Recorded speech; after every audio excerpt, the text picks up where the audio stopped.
لیکن یہاں جو ہے معاملہ صوم، اس سے پہلے مکی دور میں صوم کا کہیں کوئی تذکرہ ہی نہیں، نہ عربوں میں اس کا رواج تھا۔ یہ لفظ بھی عربی زبان میں تھا گھوڑوں کے لیے، گھوڑے روزہ رکھتے تھے، رکھتے کیا تھے بیچارے، انہیں رکھوایا جاتا تھا، کیونکہ عربوں کا جو معاملہ تھا وہ لوٹ مار، غارت گری، اور اس کے لیے انہیں چاہیے تیز رفتار سواری، جاؤ حملہ کرو، لوٹو مارو اور بھاگو۔ اونٹ جو ان کی فضا اور ان کے ماحول کے لیے مناسب تھا، وہ زیادہ تیز دوڑ نہیں سکتا، اپنی اس ضرورت کے لیے گھوڑا چاہیے تھا۔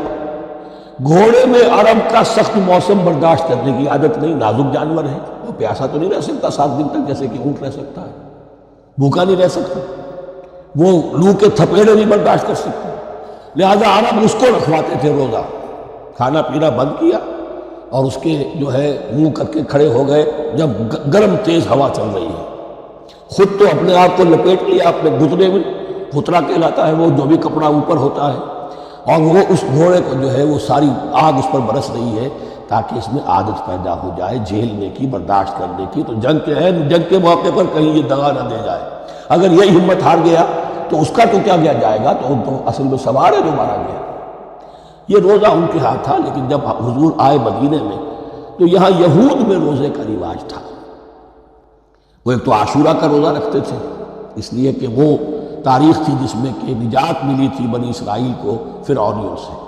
پہلے یہ کہ ہر مہینے میں 3 روزے، اب اگر 30 کے 30 روزے ایک ہی مہینے میں فرض کر دیے گئے ہوتے اور وہ ہوتے جون جولائی کے تو جان نکل جاتی۔ بہترین تدبیر یہ کی گئی ہر مہینے میں، اور یہ موسم سارے آ رہے ہیں اس میں۔ پھر کچھ عرصے کے بعد یہ رمضان کا روزہ فرض کیا۔ پہلا جو روزہ تھا 3 دن کا، اس میں یہ بھی تھی اجازت کہ جو اگر مسافر نہیں ہے، بیمار بھی نہیں ہے، طاقت رکھتا ہے روزہ رکھنے کی، پھر بھی روزہ نہ رکھے تو اس کا فدیہ یہ ہے کہ 1 مسکین کو کھانا کھلائے۔ علی الاطلاق تھا یہ۔ جب رمضان کے روزے کی فرضیت ہو گئی تو اب یہ فدیہ نہیں ہے، البتہ حضور نے اس کو باقی رکھا ایسے شخص کے لیے جو بہت بوڑھا ہے، یا کوئی خاتون بہت بوڑھی ہے برداشت نہیں کر سکتی، یا کوئی بیمار ہے، کسی سخت ایسی بیماری میں ہے کہ روزہ اس کے لیے جان کے لیے ہلاکت کا اندیشہ ہو سکتا ہے، اس کے لیے فدیہ برقرار رکھا۔ عام طور پر صحت مند شخص جو مسافر بھی نہ ہو اس کے لیے یہ رعایت ختم ہو گئی۔ یہ ہے ان آیات کی تعبیر جس پر میں پہنچا ہوں، اور بہت پہلے پہنچ گیا تھا، لیکن چونکہ اکثر مفسرین نے یہ بات نہیں لکھی ہے تو میں جھجکتا رہا، لیکن بعد میں مجھے معلوم ہوا کہ مولانا انور شاہ کاشمیری رحمۃ اللہ علیہ کی رائے یہی ہے، تو مجھے اعتماد ہو گیا، اور پھر مجھے اس کا ذکر جو ہے یہ تفسیر کبیر میں امام راضی کے ہاں بھی مل گیا کہ متقدمین کے ہاں یہ رائے موجود تھی کہ پہلی 2 آیتیں جو ہیں اس روزے سے متعلق یہ رمضان کے روزے سے متعلق نہیں ہیں، بلکہ وہ 3 ہر مہینے کی 13، 14 اور 15 ایام 20 کے روزے حضور نے بعد بھی رکھے ہیں نفل میں، لیکن شروع میں یہ 3 روزے رکھنے کا حکم دیا گیا تھا۔ پہلی 2 آیتیں اس 6 آیتوں پر مشتمل رکوع، اور یہ ایک عجیب مقام ہے۔ قرآن مجید کے احکام بہت دفعہ ہے، نماز کے احکام قرآن میں بہت دفعہ ہیں، کہیں وضو کا ہے، کہیں تیمم کا ہے، کہیں اور نماز خوف کا ہے، مختلف جگہوں پر، لیکن صوم کی عبادت پر یہ 6 آیات کامل ہیں، مکمل ہیں، اس کی حکمت، اس کی غرض و غایت، اس کے احکام سب کے سب اس میں آ گئے۔ اب پہلی 2 آیتیں کون سی ہیں؟ یا ایھا الذین آمنوا کتب علیکم الصیام کما کتب علی الذین من قبلکم لعلکم تتقون، اے ایمان والو تم پر بھی فرض کیا گیا روزہ رکھنا جیسے کہ فرض کیا گیا تھا تم سے پہلوں پر، تاکہ تمہارے اندر تقویٰ پیدا ہو جائے۔ وہ جنگ کے لیے کرواتے تھے گھوڑوں کو تیار، تمہیں تقویٰ کے لیے اپنے آپ کو تیار کرنا ہے، بھوک کو قابو میں رکھ سکو، شہوت کو قابو میں رکھ سکو، پیاس کو برداشت کر سکو۔ اللہ کی راہ میں جنگ کے لیے تمہیں نکلنا ہوگا، اس میں بھوک بھی آئے گی، پیاس بھی آئے گی، اپنے آپ کو تیار کرو جہاد کے لیے۔ اور یہ بات واضح ہو جائے گی، اگلے رکوع سے قتال کی بحث شروع ہو جائے گی۔ روزے کی یہ گفتگو ہو رہی ہے تمہید قتال کے لیے، جیسے گھوڑوں کو تیار کیا جاتا تھا، صوم رکھوایا جاتا تھا قتال کے لیے۔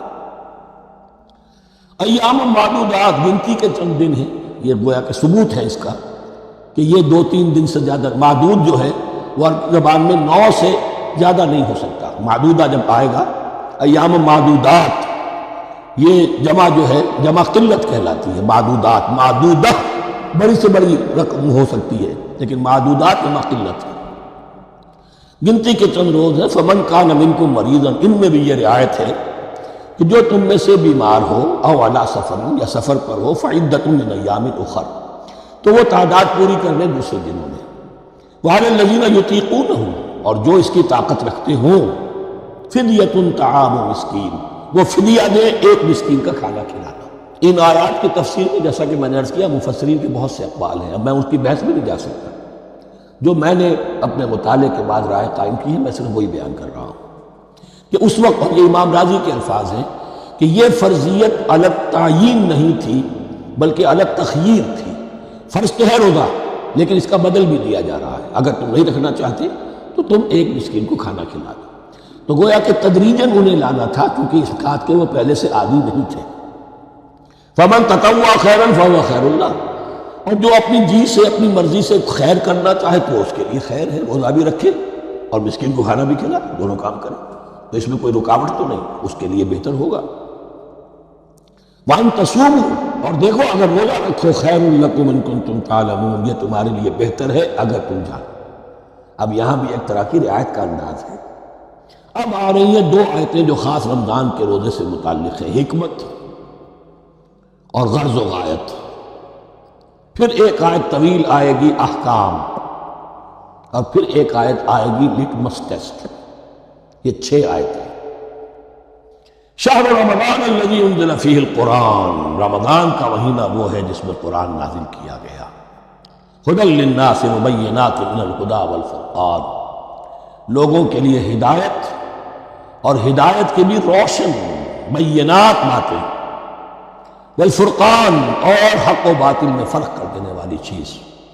فمن شہد منکم الشہر، تو جو کوئی بھی پائے اس مہینے کو، یا جو شخص بھی مقیم ہو اس مہینے میں، مسافر نہ ہو، فلیصم، اس پر لازم ہے کہ روزہ رکھے. اب وہ وجوب علی التخییر ختم ہو گیا، اب وجوب علی التعیین، اب یہ لازم ہے، یہ رکھنا ہے. ایک رعایت باقی رکھی، ومن کان مریضا او علی سفر فعدۃ من ایام اخر، جو بیمار ہے یا یہ کہ سفر پر ہے وہ تعداد پوری کر لے دوسرے دن. یرید اللہ بکم الیسر ولا یرید بکم العسر، اللہ تمہارے ساتھ آسانی چاہتا ہے، سختی نہیں چاہتا.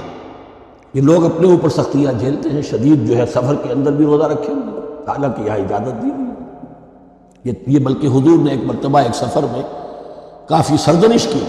کچھ ایک جہاد اور قتال پہ نکلے تھے کہ کچھ لوگوں نے اس سفر میں بھی روزہ رکھ لیا. نتیجہ یہ ہوا کہ سفر کے بعد جہاں منزل میں اب جا کر خیمے لگانے تھے وہ نڈھال ہو کر گر گئے. جن لوگوں کا روزہ نہیں تھا انہوں نے پھر وہ خیمے لگائے، منزل کا کام کیا. تو حضور نے فرمایا کہ لیس من البر الصیام فی السفر، روزے رمضان اس میں سفر میں روزہ رکھنا کوئی نیکی کا کام نہیں. لیکن ہمارا تصور اور ہے، 105 بخار چڑھا ہوا ہے، روزہ نہیں چھوڑوں گا میں، روزہ تو میں نے رکھا ہوا، یا روزہ تو میں نہیں چھوڑوں گا. حالانکہ جہاں رعایت اللہ کی ہے اس رعایت سے فائدہ نہ اٹھانا ایک طرح کا کفران نعمت ہے. وَلَتُكْمِلُوا الْعِدَّةَ، لیکن تمہیں عدت اور تعداد اب پوری کرنی ہوگی. وہ جو تھی ایک رعایت کہ فدیہ دے کر فارغ ہو جاؤ، وہ نہیں. وَلِتُكَبِّرُوا اللَّهَ عَلَىٰ مَا هَدَاكُمْ، اور تاکہ تم تکبیر کرو اللہ کی اس پر کہ جو اس نے ہدایت تمہیں عطا فرمائی. وَلَعَلَّكُمْ تَشْكُرُونَ، اور تاکہ تم شکر کر سکو اس نعمت عظمیٰ کا جو قرآن حکیم کی شکل میں تمہیں دی گئی. اس موضوع پر میرا کتابچہ عظمت صوم اور عظمت صیام و قیام قرآن، اس میں یہ سارے مضامین تفصیل سے آئے ہیں. کیا حکمت ہے، کیا غرض و غایت ہے، کیا مقصد ہے، اور آخری منزل کیا ہے. وَإِذَا سَأَلَكَ عِبَادِي عَنِّي فَإِنِّي قَرِيبٌ. مطلوب تو یہ ہے کہ تمہارا جو یہ جسم حیوانی ہے یہ کچھ کمزور پڑے، روح ربانی جو تم میں پھونکی گئی ہے اسے تقویت حاصل. دن میں روزہ رکھو، اس حیوانی وجود کو ذرا کمزور کرو، دباؤ اس کے تقاضوں کو. رات کو کھڑے ہو جاؤ، اللہ کا کلام سنو اور پڑھو تاکہ تمہاری روح کی آبیاری ہو، اس پر حیات، آب حیات کا ترشح ہو. نتیجہ کیا نکلے گا؟ تمہارے اپنے اندر سے ایک پیاس ابھرے گی. وَإِذَا سَأَلَكَ عِبَادِي عَنِّي فَإِنِّي قَرِيبٌ، تقرب الی اللہ کا جذبہ پیدا ہوگا. تو اے نبی، جب میرے بندے، ایسے بندے آپ سے میرے بارے میں سوال کریں، ان کو بتا دیجئے میں قریب ہوں، دور نہیں. یہ حقوق انسانی کا میرے نزدیک دنیا میں سب سے بڑا میگنا کارٹا ہے۔ اللہ اور بندے کے درمیان کوئی فصل نہیں ہے، فصل اگر ہے تو تمہاری اپنی خباثت ہے۔ اگر تمہاری نیت میں فساد ہے، حرام خوری تو کرنی ہے، تو اب کس منہ سے اللہ سے دعا کرو؟ پھر جاؤ گے کسی پیر کے پاس، آپ دعا کر دیجیے، یہ نذرانہ حاضر ہے؟ یہ طریقہ کیا ہے؟ انسان کا نفس حائل ہے اور کوئی نہیں، ورنہ ہم تو مائل بے کرم ہیں، کوئی سائل ہی نہیں، راہ دکھنا ہے کسی رہنمی منزل ہی نہیں، کوئی پوپ نہیں، کوئی پنڈت نہیں، کوئی پادری نہیں، کوئی پیر نہیں، کوئی نہیں، جب چاہو اللہ سے ہم کلام ہو جاؤ، اس سے بڑا حق کیوں خالق و مخلوق میں حائل رہے پردے؟ پیران کلیسا کو کلیسا سے اٹھا دو۔